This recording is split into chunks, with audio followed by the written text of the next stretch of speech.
घर में दो ही इंसान हो और उनमें भी दोनों के बीच मौन जैसी स्थिति हो तो घर कितना भयावह लगने लगता है। ये बात अब मेरी समझ में आ रही है।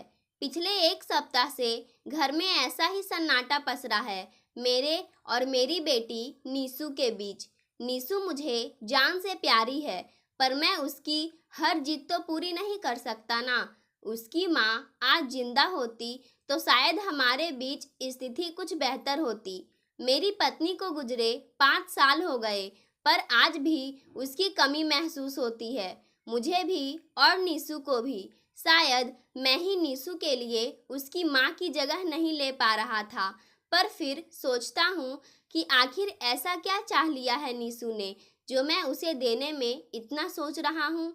बस यही ना कि वह अपनी पसंद के लड़के नीलेश से शादी करना चाहती है। सावले रंग, आकर्षक व्यक्तित्व और बच्चों सी मुस्कान वाला नीलेश एक बड़ी कंपनी में सीए है। जब नीलेश मुझसे नीसू की बात करने आया था तो मुझे अचानक ही नीसू की पसंद पर गर्व हो आया था। नीलेश में वे सारे गुण थे जिनकी ख्वाहिश हर माता पिता अपनी बेटी के वर के लिए करते हैं। सब कुछ ठीक था। मैं इस रिश्ते के लिए लगभग मान गया था और मैंने नीसू से नीलेश के माता पिता से मिलाने को कहा। तभी नीसू ने मुझे बताया कि नीलेश की माँ डॉक्टर है और नीलेश उनकी गोद ली हुई संतान है। नीलेश को उन्होंने शादी से पहले गोद लिया था। नीसू की बात सुनकर मैं घबरा गया। जाने कौन सा धर्म और कैसे संस्कार हो लड़के के। बिन ब्याही माँ का गोद लिया लड़का। मैं मान भी जाऊं तो समाज और परिवार वाले क्या कहेंगे। मैंने कई बार नीसू को समझाने की कोशिश की, लेकिन उसने साफ कह दिया, पापा मैं शादी करूंगी तो सिर्फ नीलेश से और किसी से नहीं। मैं उससे बहुत प्यार करती हूँ पापा। आखिर आप क्यों इनकार कर रहे हैं इस रिश्ते से? क्योंकि वह गोद ली हुई संतान है, या इस डर से इनकार कर रहे हैं कि समाज क्या कहेगा? मेरी बेटी में ना जाने कहाँ से आ गई थी इतनी हिम्मत। शायद प्यार से या अपना प्यार खो देने के भय से। पर मैं एक लड़का होकर भी अपने अंदर इतनी हिम्मत क्यों नहीं जगा पाया था।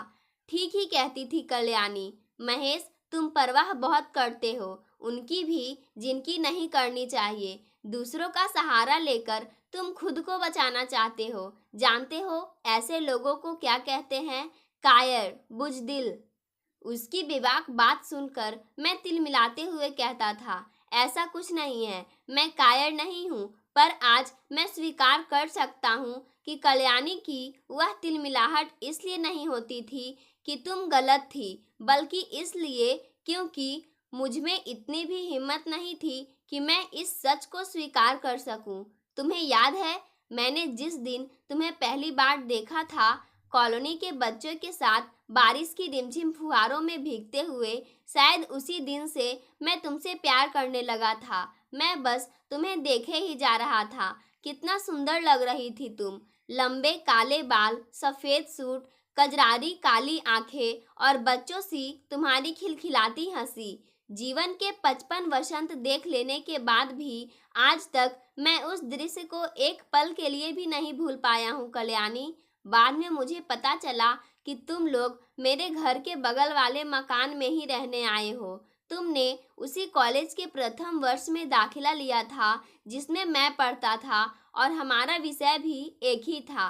तुम बीएससी कर रही थी और मैं एमएससी। बगल में घर होने के कारण हमारे परिवारों में अच्छी मित्रता हो गई थी और तुम्हारा मेरे घर आना जाना होने लगा था। एक दिन जब तुम्हारी माँ ने मुझे तुम्हें पढ़ाने के लिए कहा तो मुझे लगा मानो मेरे मन की मुराद पूरी हो गई हो और मैं तुम्हें पढ़ाने के लिए तुम्हारे घर आने लगा। जब कुछ समझाते हुए मैं तुम्हें अपलक अपनी ओर देखता पाता तो बस बोलना भूलकर तुम्हारी ओर ही देखता रह जाता। तुम कितनी खींच जाती और चिढ़कर कहती, क्या महेश आप बोलते बोलते कहाँ खो जाते हो? मैं कैसे बताता तुम्हें कि मेरे ख्यालों में तो बसने वाली सिर्फ तुम हो कल्याणी। और देखते देखते पूरा साल बीत गया। पढ़ाई के साथ साथ मैं नौकरी की तलाश में भटकने लगा। कई परीक्षाएं देने के बाद भी नाकामयाबी ही हाथ लग रही थी। एक दिन मैं यूं ही अपनी छत पर उदास बैठा था कि तभी तुम वहां आ गई और बोली, आंटी ने बताया कि आप कुछ परेशान हैं। क्या हुआ? जिस इंटरव्यू के लिए गए थे वह नौकरी नहीं मिली क्या? मैंने बूझे स्वर में कहा, हाँ, और लगता है कि कभी मिलेगी भी नहीं। कैसी बातें कर रहे हैं आप? इतनी जल्दी हिम्मत मत हारिए। मैं हूं ना आपके साथ। और पता है, मेरा मन कहता है कि बहुत जल्दी ही आपको बहुत अच्छी नौकरी मिलने वाली है। उस पल ना जाने कैसे मुझ में हिम्मत आ गई कि मैंने तुम्हारा हाथ थामकर अपने प्यार का इजहार कर दिया और तुमने भी पलकें झुकाकर मेरे हाथों में अपना हाथ रखकर मेरा प्यार स्वीकार कर लिया। कितना खुश था मैं कि तुम मेरी हो गई हो। तुम्हारे आने से अचानक मेरे जीवन में सब कुछ अच्छा ही अच्छा होने लगा था।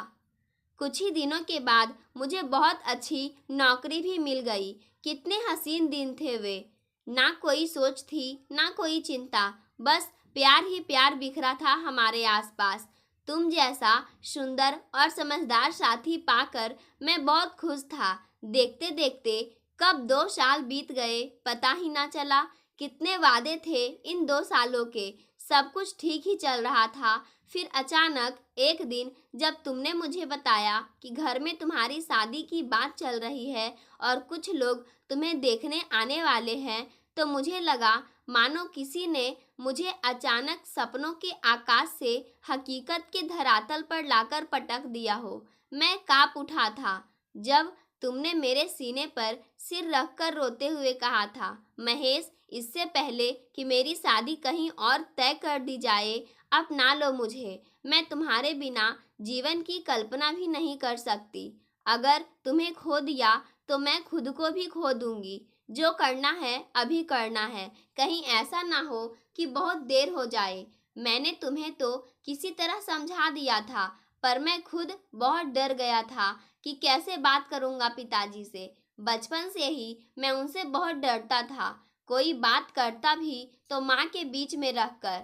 माँ तुम्हें पसंद तो करती थी, पर इस बार वह मेरी मदद करेंगी इसमें जरा संदेह था। और ठीक उसी समय आई थी पूना की एक कंपनी में दिए इंटरव्यू में मेरे सिलेक्शन की खबर। जो मैंने एक नौकरी को होते हुए भी दूसरी बड़ी पोस्ट के लिए इंटरव्यू दिया था। पूना की नौकरी मुझे मिल गई है। बहुत हिम्मत जुटाकर जब ये बात मैंने कल्याणी को बताई तो उसने जोर से मेरा हाथ पकड़ते हुए कहा था, नहीं महेश, नहीं, तुम इस तरह मुझे बीच में छोड़कर नहीं जा सकते। कुछ करो महेश, अपने लिए, हमारे प्यार के लिए। मैंने उसे समझाते हुए कहा, ठीक है, एक काम करते हैं, मुझे परसों शाम को पूना के लिए निकलना है। उससे पहले आकर मैं तुम्हारे पापा से बात करूंगा। यदि वे मान गए तो मेरे पापा को भी मना लेंगे। इस पर तुमने कहा था, महेश, आना जरूर, मैं इंतजार करूंगी तुम्हारा। मेरा विश्वास मत तोड़ना, वरना मैं जीवन भर किसी पर दोबारा भरोसा नहीं कर पाऊंगी। तुम्हारे इन शब्दों ने मुझे अंदर तक झकझोर दिया था। मैं बहुत हिम्मत जुटाता रहा तुम्हारे घर आने के लिए, पर ना आ सका। कायर था ना, इसलिए बुजदिलों की तरह तुमसे मिले बिना ही पूना चला गया। कई बार सोचता रहा था कि तुमने कैसे सहा होगा इस आघात को, मेरे पलायन को। क्या कभी माफ कर सकी होगी तुम मुझे? और फिर एक अरसे तक मैं घर नहीं आया था, डरता था तुम्हारा सामना करने से। और जब 6-7 माह बाद मैं घर लौटा तो पाया कि तुम्हारे घर में ताला पड़ा है। बाद में माँ ने बताया कि तुम लोग यह घर और यह शहर छोड़कर चले गए हो। तुम्हारे पापा का ट्रांसफर हो गया था। तुम लोग कहाँ गए उन्हें कुछ मालूम ना था। मैं तड़प कर रह गया था तुम्हारे इस तरह चले जाने से, जिसका कारण कहीं ना कहीं मैं ही था।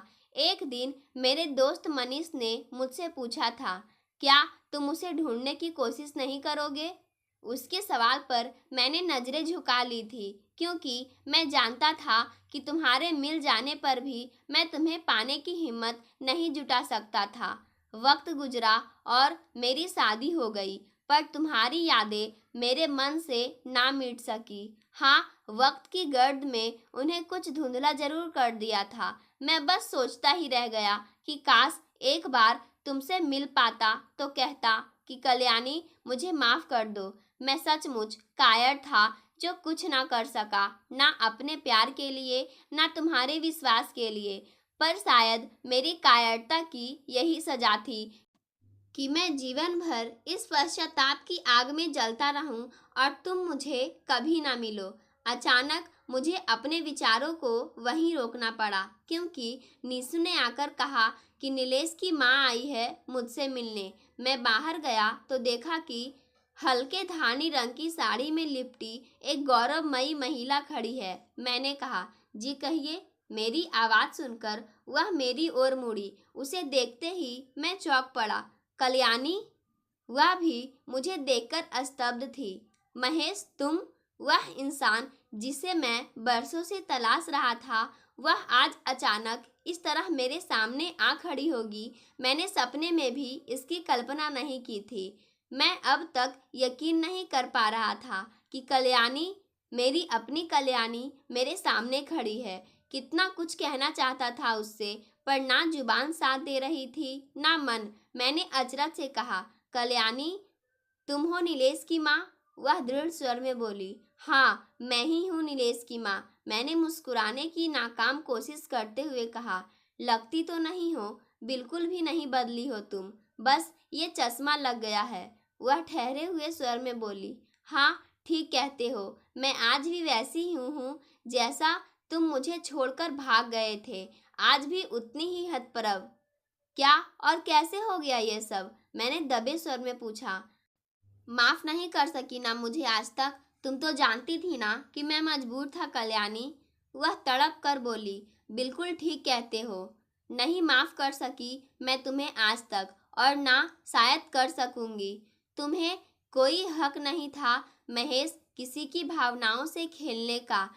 नहीं माफ कर सकी तुम्हें, क्योंकि तुम्हारी कायरता की सजा मैंने भोगी है महेश। तुम्हारे चले जाने के बाद भी मैं तुम्हारा इंतजार करती रही थी, इस आस पर कि तुम्हें आज भी मेरे प्यार की गहराई का एहसास होगा।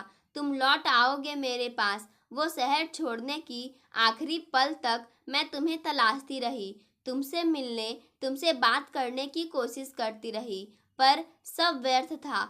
फिर भी दिल को कहीं ना कहीं ये भरोसा था कि तुम मुझे यूँ छल नहीं सकते। यकीन था मुझे कि एक दिन तुम आओगे और कहोगे, बस बहुत हो गया कल्याणी, बहुत धोखा दे दिया खुद को। सच तो यह है कि मैं नहीं रह सकता तुम्हारे बिना, और बस एक पल में सब ठीक हो जाएगा। अपनी आवाज में उतर आई नमी को संभाल कर कल्याणी ने कहा, इसी उम्मीद के सहारे जाने से पहले तुम्हारे दोस्त मनीष को अपना पता दे गई थी, पर उससे कहा था कि पता तुम्हें तभी दे जब तुम मांगो, जब तुम खुद मुझे तलाशो, वरना नहीं। पर तुमने ना मुझे तलाशा, ना उससे मेरे बारे में पूछा। मैं बार बार उससे तुम्हारे बारे में पूछती, क्या वह मुझे याद करता है, क्या मुझे तलाशता है, क्या मेरी ज़रूरत महसूस करता है? पर मेरे हर सवाल का जवाब उसकी चुप्पी ही होती थी। उसने मुझे कितना समझाना चाहा कि मैं भूल जाऊं तुम्हें, पर मैं जाने किस चमत्कार के घटित होने का इंतजार कर रही थी। मुझे लगता था कि तुम ज़्यादा दिन मुझसे अलग ना रह सकोगे और मुझे ढूंढते हुए एक दिन आ जाओगे और ले जाओगे अपने साथ। फिर एक दिन उसने बताया कि तुम्हारी शादी हो गई। उस दिन दिल के किसी कोने में जलता उम्मीद का आखिरी दिया भी बुझ गया था। इतना कहकर वह खामोश हो गई। फिर जैसे खुद से ही सवाल करती हुई बोली, लाख सिर पटकूं पर एक सवाल का जवाब नहीं मिलता कि तुम भी मुझसे प्यार करते थे।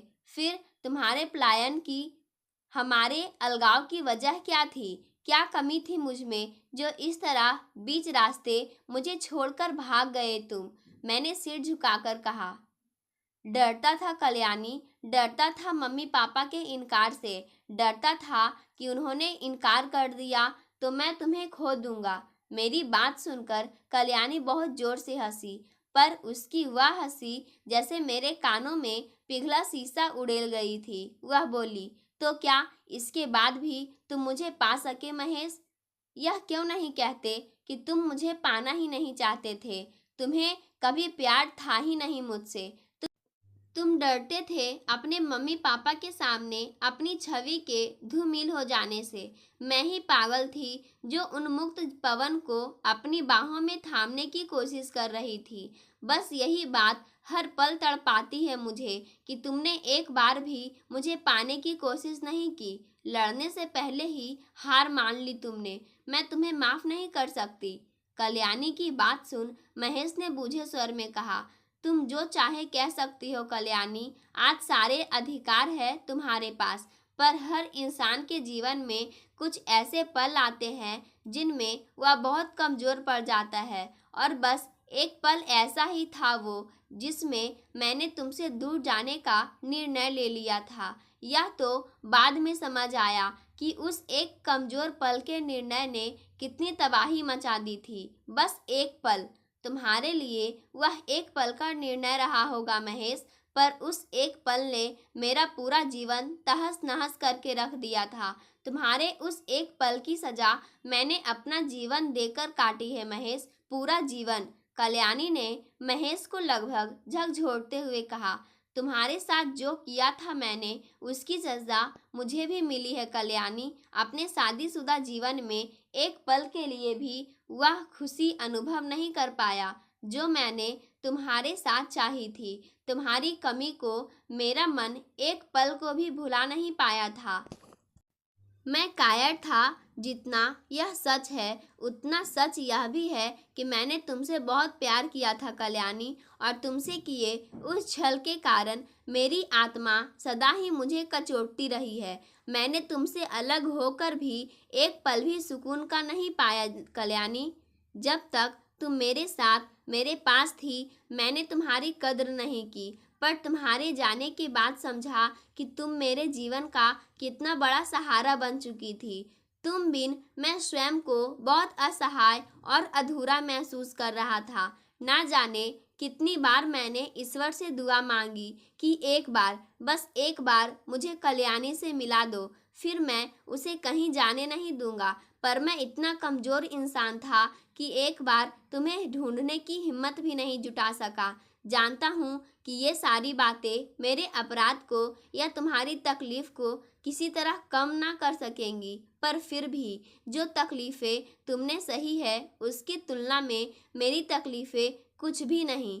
कुछ पलों के बाद वहाँ पसर आए सन्नाटे को तोड़ते हुए कल्याणी ने कहा, मैं जानती थी और जानती हूँ कि तुम आज भी उतने ही कायर और भीरू हो जितने तब थे, वरना अपनी बेटी की खुशियों का गला यूं ना घोटते।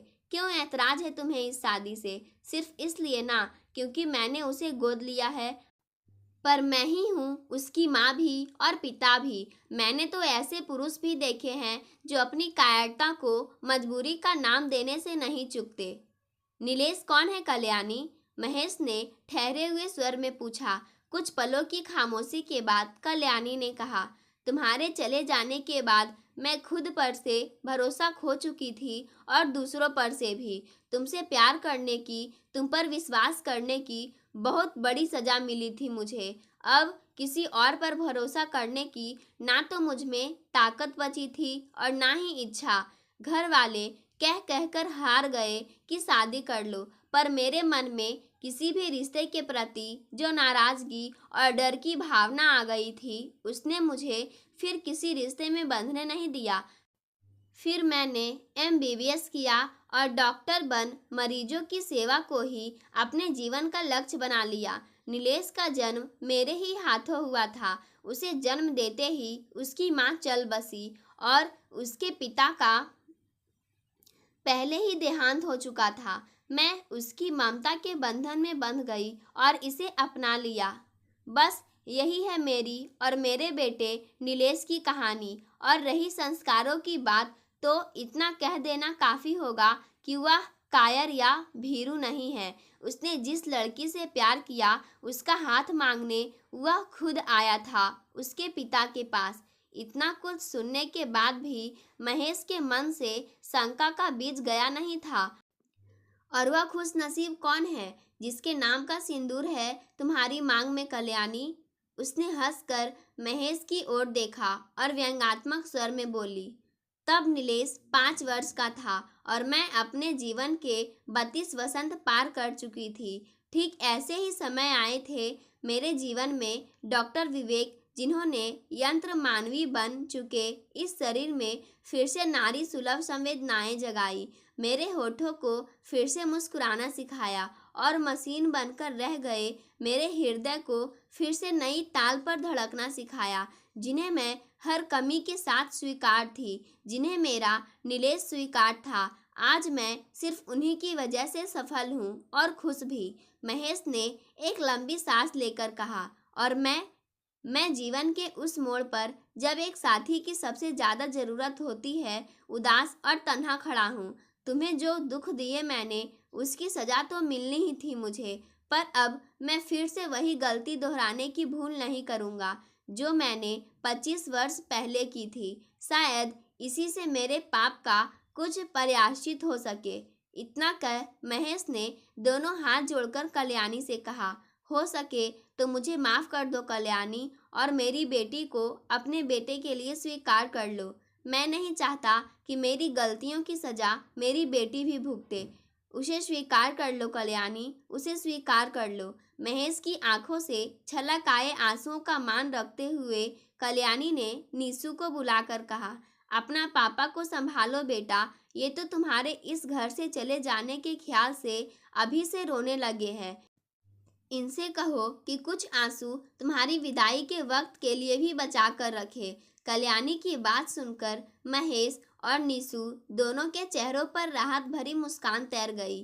पाठकों, आज की कहानी यहीं समाप्त होती है। आपको ये कहानी कैसी लगी? अपनी राय कमेंट बॉक्स में ज़रूर दें। धन्यवाद।